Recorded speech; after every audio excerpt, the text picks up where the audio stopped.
Then at 7:30, that's going to be the game two. That's going to be the adults. They're going to take on the Nutwhackers, taking on Pump Up the Yams. This is going to be at the lot. It's at 12900 Bradley Avenue here in Sylmar, California. It's going to be $10 at the door. 10 and under are free, so please sure to check that out. Then on Monday, this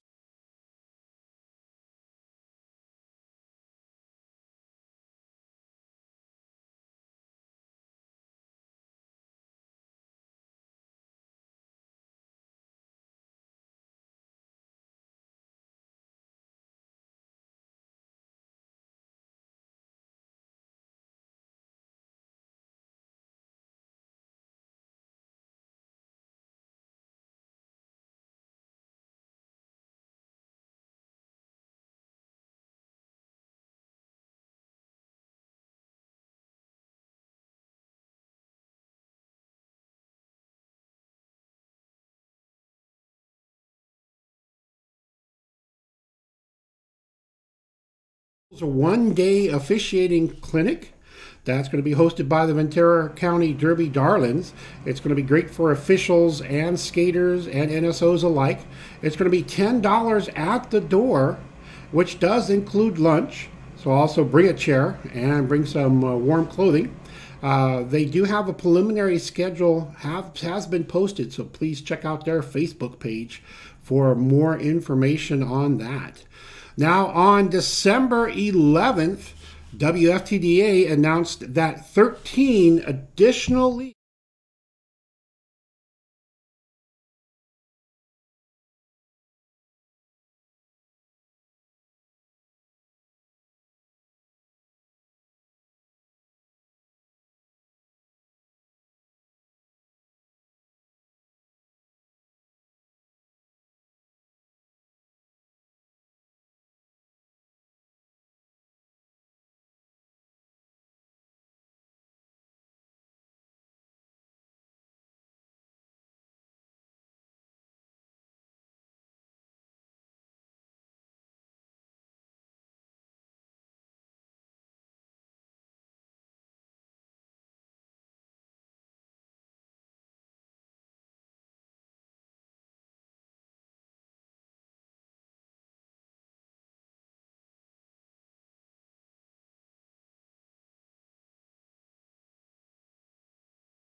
for the first time of the season. So right now in the open division, they've got two divisions. They've got an open division and also they have a female division right now. On the open division, that's going to be mixed, it's co-ed. Number 4 is Diamond City Miners. They dropped down 2 spots. Number 11 would be Quad City Roller Junior Derby. Number 17, which is West Coast Derby Knockouts. So a shout out to the West Coast Junior Derby Knockouts. They worked really hard earlier in the year and to get into the open division. They were in the female division, but they played Diamond City Miners. They also played Sodak Attack, so that was nice to see that. They actually hopped right in at the 17th spot. And then you have 29th would be California Mayhem All-Stars. And then 31st would be San Diego Tremors. So right now you have 38 teams that are ranked in the open division. Now again, this is new to the season, so a lot of other teams that have been previously ranked haven't played their necessary games to get that. So I see, January, February, next time go around, we'll see more coming in. So a shout out, hello, Mr. Nito, how are you doing today? Hope you are well and safe and warm. So let's go ahead.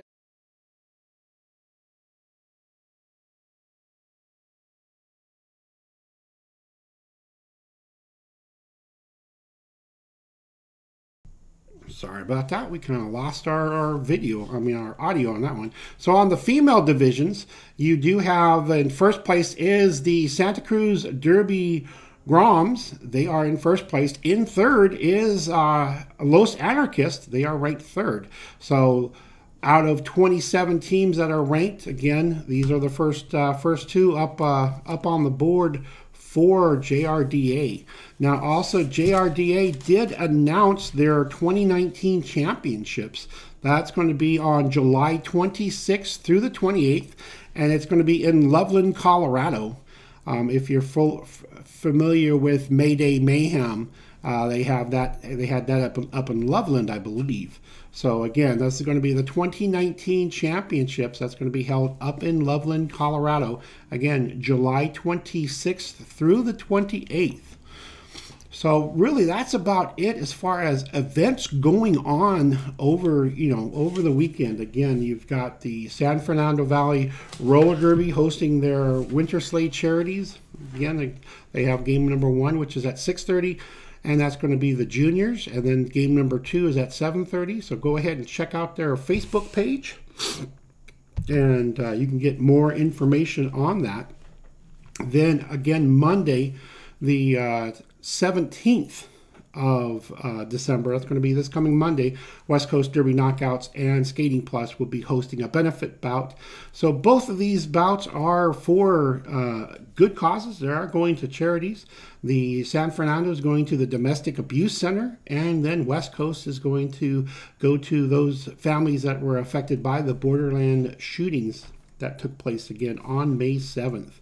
So last Tuesday, we had talked about things we'd like to see coming up in the next year as far as where does roller derby go? What's the next big advancement in roller derby? I really think I've been taking a look at a couple things. There's been a couple articles out. I know that one of the skaters out of Bay Area, I believe it's Frightmare, she went ahead and announced her retirement, and her retirement is actually due to concussions. That's been a big push, a big focus over the last year. So I really think as we get along into the next year is how do we focus on reducing concussions? We see this in a lot of other sports, predominantly full contact sports like boxing and mixed martial arts, but here recently we've seen that a lot in football. So how does that come into roller derby? I think a lot has to do with our equipment. I believe it's very important. So kind of a question out to you guys. What do you think a solid helmet is? I know S1 has the Lifer out there. I know a lot of skaters are going more to a hockey helmet. So, what are your thoughts and where do you see as far as safety wise? But again, also another thing to take a look at is maybe rule set.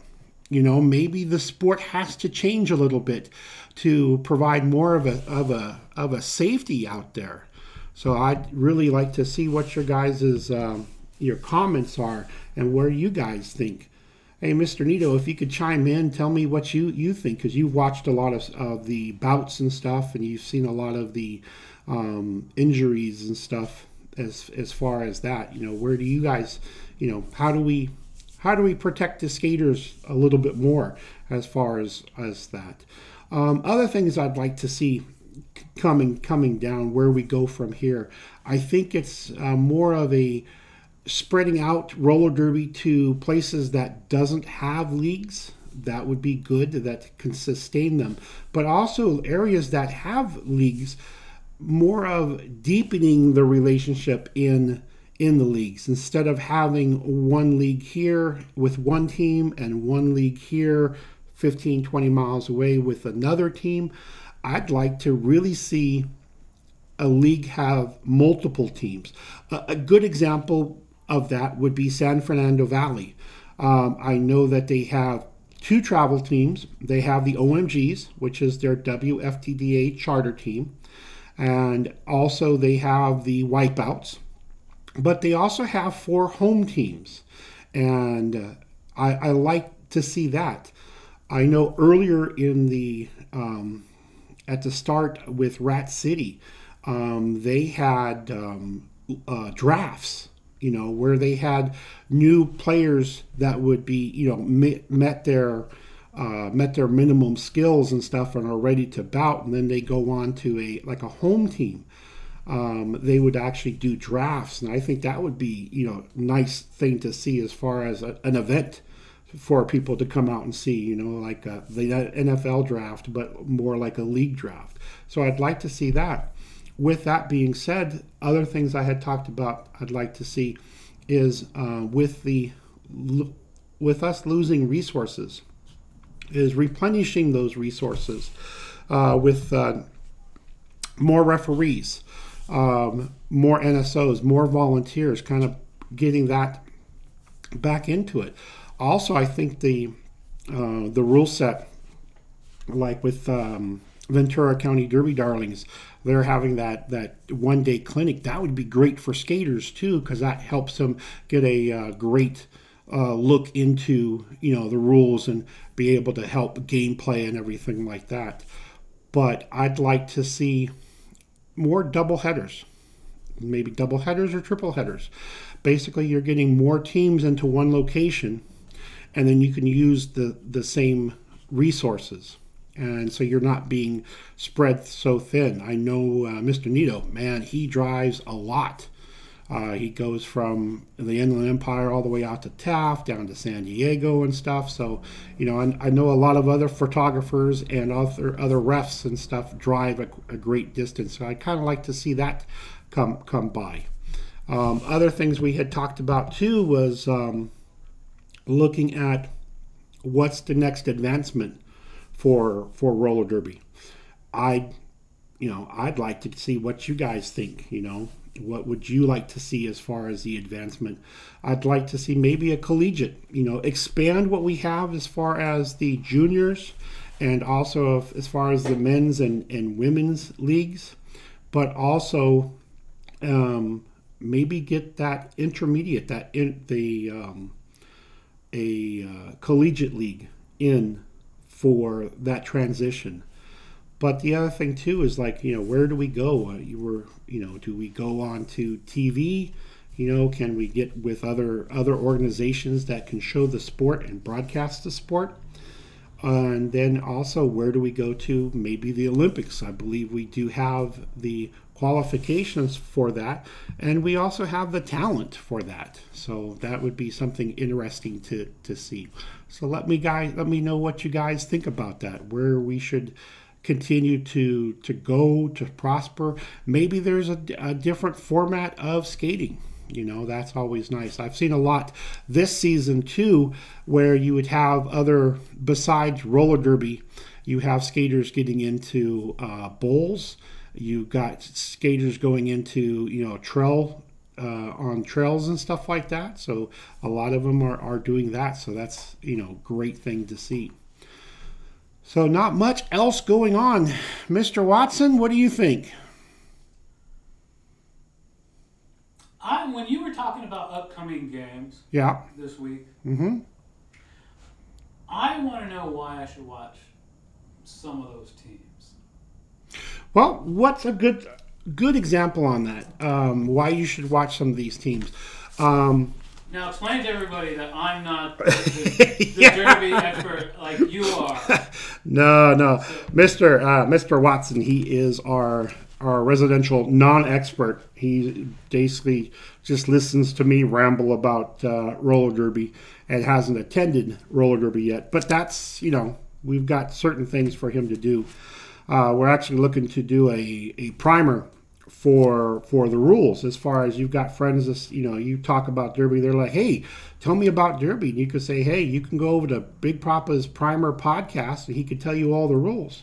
So basically what we like to do on that is to get people who are not into roller derby, but give them the rule set and actually get them out to a bout and then talk about them, or have them talk about their experience in a roller derby bout. But a good example, why you should go to San Fernando.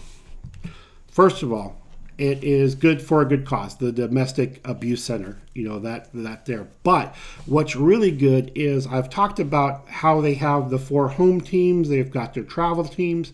Well, they also have the juniors, so you get to see all their juniors play in the first bout. That's kind of great, be able to see the youth come up. But the other thing too is the Nutwhackers and Pump Up the Yams are a combination of all the teammates are going to be basically put into they've already decided who's going to play on what team. So that's all the skaters of the league, and that's what's really nice. If you take a look at when we talked about the Naughty versus Nice, that's a scrimmage. And basically, so difference between a bout and a scrimmage is with the scrimmage, with a bout, you've got, rostered players from that league. They play that game. But when you go into a scrimmage, you're bringing there's no set list. It's basically whoever shows up. Inland Empire Derby Divas, they do a monthly themed scrimmage. So you can come out, all their skaters, and just break up into 2 teams and play. But that's what's really going to be good for San Fernando Valley Roller Derby, is that you'll see all their players. A good thing with the West Coast Derby Knockouts, besides helping out the community, you'll be able to see their youth and adults, and they're going to play together. So that'll be nice. So you'll be able to see the youth and the adults play. So this may be a biased question, yes, then, but are there any star players that I would be looking to see? Anybody, big personality, big star, maybe awesome costume, or actually, okay. You're putting me in a predicament here because San Fernando Valley Roller Derby. Let's talk about them. They've got some great people. Tokyo Takeout. You've got Kilo Kitty. Do these people play positions? Yeah. Well, there's a couple positions, but a majority of them all play jammer, pivot, and blocker. So they play all positions. But, a great one is Stockholm Cindy. I've seen her work up through the ranks and stuff like that, and she's great. But they have, they've got great players, but those are, the 3 that come to my mind right off the top of my head. Now, if we go to West Coast Derby Knockouts, we've got some phenomenal people there. Just off the top of my head, for the youth, a good one for the youth is Honey Badger, Fast and Furious, Party Crasher.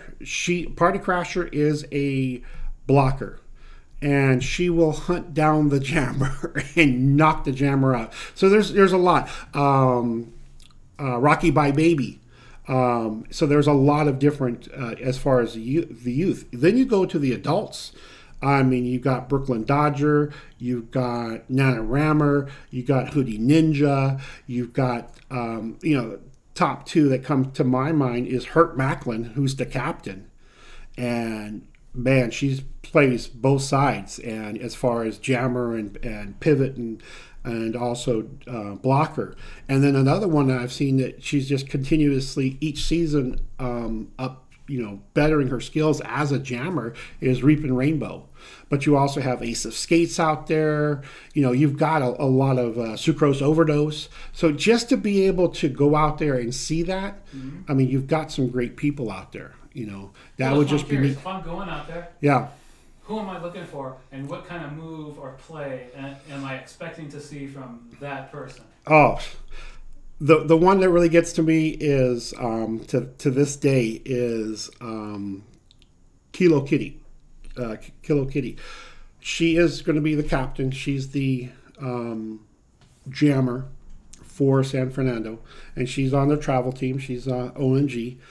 But she is so focused and intense in her set. When she gets up to that jammer line, she's sitting there and she's like, okay, I'm ready. She taps her helmet a couple times just to get her in focus. And she's like, boom.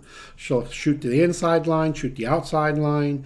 There's a lot of different moves and like stuff. In the audience, you see her tap her helmet, you know something's going to happen. Well, she always taps her helmet, so you always know something's happening. But it's like she gets down low and stuff like that, and any stuff like that is crazy to see. But yeah, a lot of them, they're working on apex jumps. Basically, if you're going from turn 1 or to turn 2, any of the turns, you're basically jumping the apex. So, jumping over and coming in. So that recently, you had Mr.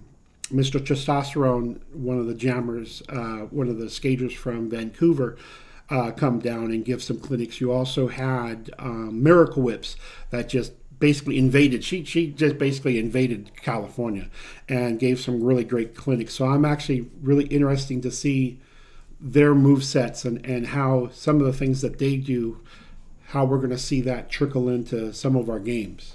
Okay, are clinics a regular thing? Or clinics, you'll get clinics. They're kind of special because basically what you have is clinics are going to be most likely in the off season with your clinics. You're going to most likely see them in the off season or towards the end of the season. And sometimes they're open clinics, or sometimes they're clinics just for the skaters for that league. But what's really nice about those are there are few. I say I think this year we had maybe 3 or 4, but I know here recently within the last couple months we actually had that nice Mr. Testosterone and also Miracle Whips coming in and stuff like that.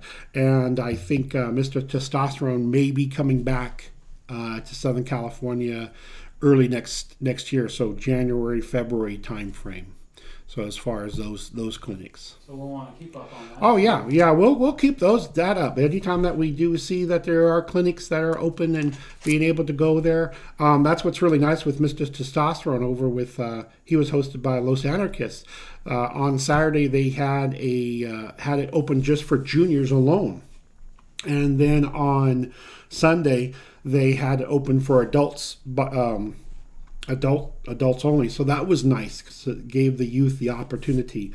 With Miracle Whips, she came down and Sunday sold out quickly, and they actually opened up a little bit on Saturday for some adults to come in. So you'll see that, but we'll keep up to date on that and try to keep that up. Also check out our Facebook page. We'll talk about it on Tuesdays and Thursdays as far as any clinics that we see, because we always like to see stuff like that. So what else? I think that's about it. I mean, coming down to the end of the season, a little bit things going on, more of a wish type thing we'd like to see going on and stuff. Be interesting to see, what we have. But if you got any questions or comments or anything that you want, be sure to make sure you go onto our Facebook page and leave that comment, leave that like, let us know, where you're watching us from. We'd always appreciate that.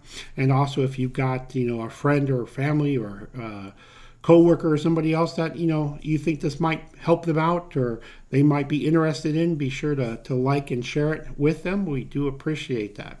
So we are going to go ahead and wrap it up right now. We will see you again on Tuesday. So we'll be talking about San Fernando and also the West Coast. See how that went. And again, my name is Big Poppa. That is CJ Watson. You are into the Derbyverse. And as always, keep your friends close and your enemies within 20 feet of the pack. You have a good evening. See you on Tuesday.